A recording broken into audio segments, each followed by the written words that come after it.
गुरुर्ब्रह्मा गुरुर्विष्णु गुरुर्देवो महेश्वर गुरुर्साक्षात् परब्रह्म तस्मै श्री गुरुवे नमः।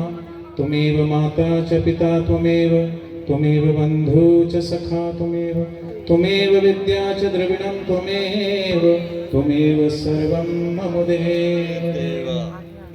आज मंच पर आसीन सभी संत वृंद के श्री चरणों में मेरा कोटि कोटि प्रणाम और पुराण मनीषी पूज्य कौशिक जी महाराज जी के चरणों में मेरा कोटि कोटि प्रणाम। आज यहाँ पर उपस्थित जो भक्तगण बैठे हैं, बापू जी के साधक बैठे हैं अधिकतर, और ये कोई दिल्ली से आया है, कोई पंजाब से भी आया है, दूर दूर से आए हैं आज इस बात के लिए कि महाराज जी ने आह्वान किया, कौशिक जी महाराज जी ने। और मुझे याद है कि जब बापू जी के ऊपर ये झूठा आरोप लगा, बड़े बड़े संत वृंद अपने मठ में, मंदिर में, आश्रमों में चुप थे। एकमात्र हमारे कौशिक महाराज जी थे जिन्होंने प्रखर आवाज की थी बापू जी के लिए। आज उनका जन्म दिवस, और ऐसे कौशिक जी महाराज जी ने अपना आज का जन्म दिवस बापू जी की रिहाई के नाम किया।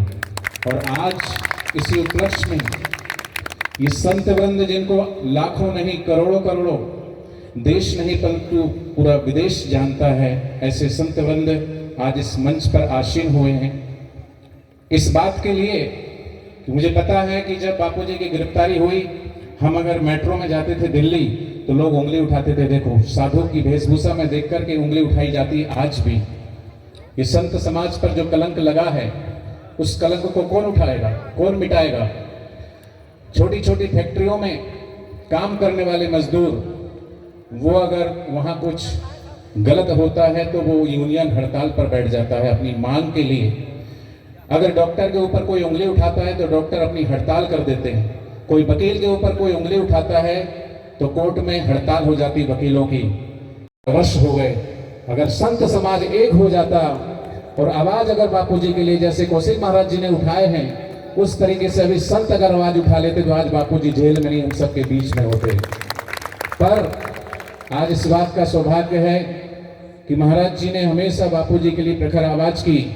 बापू जी के देवी कार्य, सेवा कार्य अपने मंचों पर करवाते रहे, चाहे वो तुलसी पूजन हो, चाहे मातृ पितृ पूजन हो, चाहे गौ माता की। एक बार बापू जी से किसी ने पूछा, जज ने, कि आपकी गौशालाएं हैं, हमने सुना है सैकड़ों गौशालाएं हैं बापू जी की, आज इस गौशाला के प्रांगण में आप आए हैं, कितना सात्विक वातावरण है। ये सब गौ माता का हो रहा है, प्रवाह है। क्योंकि अगर संत सुरक्षित नहीं होंगे, गौ माता सुरक्षित नहीं होगी, गंगा सुरक्षित नहीं होगी, गीता का ज्ञान सुरक्षित नहीं होगा। कहते हैं विश्व की 4 संस्कृति है, मिस्र, रोम, यूनान और भारत। 3 संस्कृति धीरे धीरे नष्ट हो गई, अब आ रही है भारत की। और इस भारत की संस्कृति के रक्षक है ये संत, और संत नहीं होते तो संस्कृति नहीं होती। इसलिए आज कहना पड़ रहा है कि अगर संत, क्यों उंगली उठाई जाती है? उड़ीसा में लक्ष्मण जी की हत्या कर दी जाती है, पालघर में, और वो भी एक के बाद एक हमारे सनातन धर्म के संतों के ऊपर ही उंगली उठाई जाती है। तो मैं तो आज कौशिक महाराज जी के चरणों में प्रणाम करते हुए भगवान से, ईश्वर से यही प्रार्थना करता हूँ, और हमारे सब साधक जो आए हैं, कि आप दीर्घायु हो, खूब खूब चिरंजीवी हो, और आपके द्वारा ऐसी सनातन संस्कृति का प्रचार प्रसार देश ही नहीं बल्कि पूरे विश्व में कीर्तिमान होता रहे। और आज जिस संकल्प से आपने इस आयोजन किया है, उनका जो जन्म दिवस है, हम सब ईश्वर से प्रार्थना करते हैं, उन्होंने जो संकल्प से ये रखा हुआ है कार्यक्रम, उनका संकल्प जल्दी फलीभूत हो और बापू जी हम सब के बीच में जल्दी आए।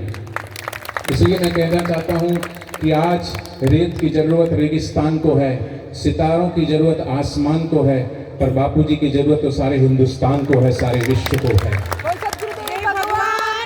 तो ऐसे कौशिक जी महाराज जी, ये जहाँ भी कथा के लिए जाते हैं, साधक इनके चरणों में आकर के बैठ के जब देखते हैं, महाराज जी का हृदय इतना विवल हो जाता है, व्याकुल हो जाता है कि वो बापू जी से प्रेम करने वाले साधक उनके चरणों में आकर के रोते हैं। आज भी टिकटिकी लगा करके बड़ी आस से, बड़े विश्वास से और हम सब संत महंतों को जानते हैं, यूट्यूब पर भी चैनलों को माध्यम से भी कई बार प्रश्न उत्तरी होती है। जब भी बापूजी की आवाज़ आती है तो कोई दाएं बाएं खिसक जाता है, कोर्ट का हवाला देते हैं। अरे भाई, न्यायालय में मामला चल रहा है, इस बात को तो आप कह सकते हो कि सेशन कोर्ट ने सजा सुनाई है, तो सजा झूठी भी हो सकती है।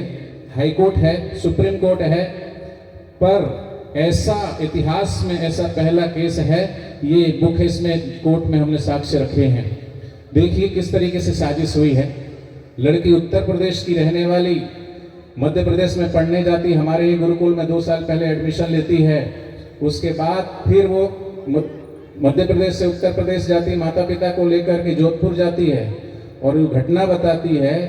उसके बाद वो जयपुर आती है, जयपुर से फिर दिल्ली आती है, दिल्ली से फिर उत्तर प्रदेश में घर शाजापुर जाती है। उसके 3 दिन बाद फिर जहां बापूजी का रामलीला मैदान में लाखों की संख्या में जो पूनम दर्शन का कार्यक्रम था, उसी के पास रात के 2:30 बजे 3 दिन बाद 0 FIR करवाई जाती है।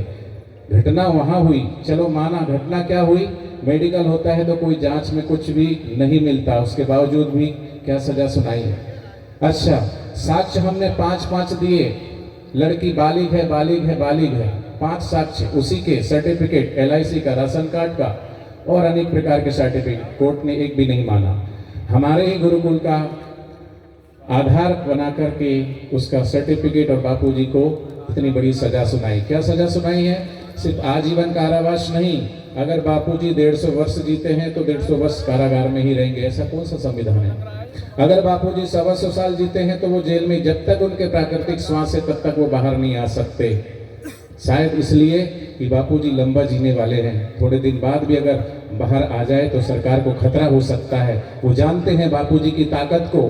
आज भी अगर बड़े बड़े दिल्ली, मुंबई, कलकत्ता में नहीं, आज अगर इस ब्रज क्षेत्र में भी बापूजी के चरण पड़ जाए तो यहाँ कुंभ लग सकता है। आज भी ताकत है बापूजी की, ये बात अच्छे से वो जानते हैं। इसलिए जानबूझ करके झूठा पोक्सो एक्ट लगा करके, पोक्सो में तो क्या है, किसी के ऊपर भी कुछ भी लांछन लगा दो, बड़ा बहुत सस्ता आसान है, पर अभी तक प्रूफ नहीं कर पाया कोर्ट कि बापूजी के खिलाफ सबूत क्या है। पर हमने सबूत दिए 5-5। मैं सभी संत वृंदों से अनुरोध करता हूं कि अब समय आया है, आज जिस संकल्प के साथ महाराज जी ने अपना जन्म दिवस यहाँ मना रहे हैं, उसकी संकल्प पूर्ति के लिए हम सबको बहुत जल्दी दिल्ली में एक विशाल आंदोलन हम करें और इसी तरीके से महाराज जी की अगवानी में हम करें। महाराज जी वहाँ पर पधारें और सभी संत वृंद पधारें और ऐसे ही बुलंद आवाज करें, तो फिर देखिए बापूजी हम सबके बीच में कैसे नहीं आते हैं। तो मैं सभी के चरणों में पुनः प्रणाम करते हुए यही कहता हूं कि पूरे संत समाज पर ये जो कलंक लगा है उसे मिटाने का काम भी संत ही करेंगे। इसी आशा के साथ मैं अपनी वाणी को विराम देता हूं। हरिओम। सद्गुरुदेव भगवान की जय। साईं आशाराम, जय जय साईं आशाराम। बोलिए वेद लक्ष्मण गौ माता की। फरीदाबाद से हमारे मध्य में पधारे हुए रमा भाई, आपने बड़ी ओजस्वी वाणी में जो कहा है वो हृदय में जगह बना गई है। और देखिए, मैं एक निर्भय जीवन जीने वाला आदमी हूँ। मुझे आज तक किसी पत्रकार ने ये नहीं कहा कि बापूजी के समर्थन में आप ऐसा क्यों बोले। मुझे आज तक किसी भक्त ने ये नहीं कहा कि उनके समर्थन में आप ऐसा क्यों बोले। मैं निर्भय हूँ, मुझे किसी का भय नहीं, डर नहीं है। मैंने व्यासपीठ को भगवान की गोद माना है और व्यासपीठ से मेरे मुंह से जो शब्द निकलता है उसमें लीपापोती नहीं होती। मुझे ना किसी भी प्रकार का स्वार्थ है। अभी भी मुझे यही लगता है कि बापूजी जिस दिन जेल से बाहर आएंगे उन्हें निर्दोष घोषित किया जाएगा और वो समय अब बहुत जल्दी है। ये सब बनावटी बातें नहीं है। मैंने आज का अपना जन्मदिन उन्हीं के लिए उनके चरणों में समर्पित किया है। बहुत शीघ्र बाहर चल के आएंगे और इसमें अतिशयोक्ति नहीं है। जिस दिन वो बाहर आएंगे सड़कों पर 50 लाख आदमी होगा। उनके आदर में, उनके मान में हो सकता है 50 लाख में एक में भी ऐसा भी हो सकता है। रमा भाई आप यहाँ बता रहे हैं, बहुत ही तुलसी तपोवन गौशाला आपका योग वेदांत समिति के सभी परिकरों का बहुत गौशाला समिति बहुत आदर करती है, बहुत मान करती है और ये हम भरोसा ही नहीं दिलाएंगे, इसके लिए बहुत मेहनत करेंगे। वो बहुत जल्दी बाहर आए। यदि मेरे पास गौ माता का इतना बड़ा ये काम ना होता तो ये सत्य है मैं बापूजी के लिए केस लड़ता। इस महापुरुष ने, मैंने उनके कभी दर्शन नहीं किए, मैं कभी उनके पास तक नहीं पहुंचा, मैंने उनका साहित्य पढ़ा है, मैं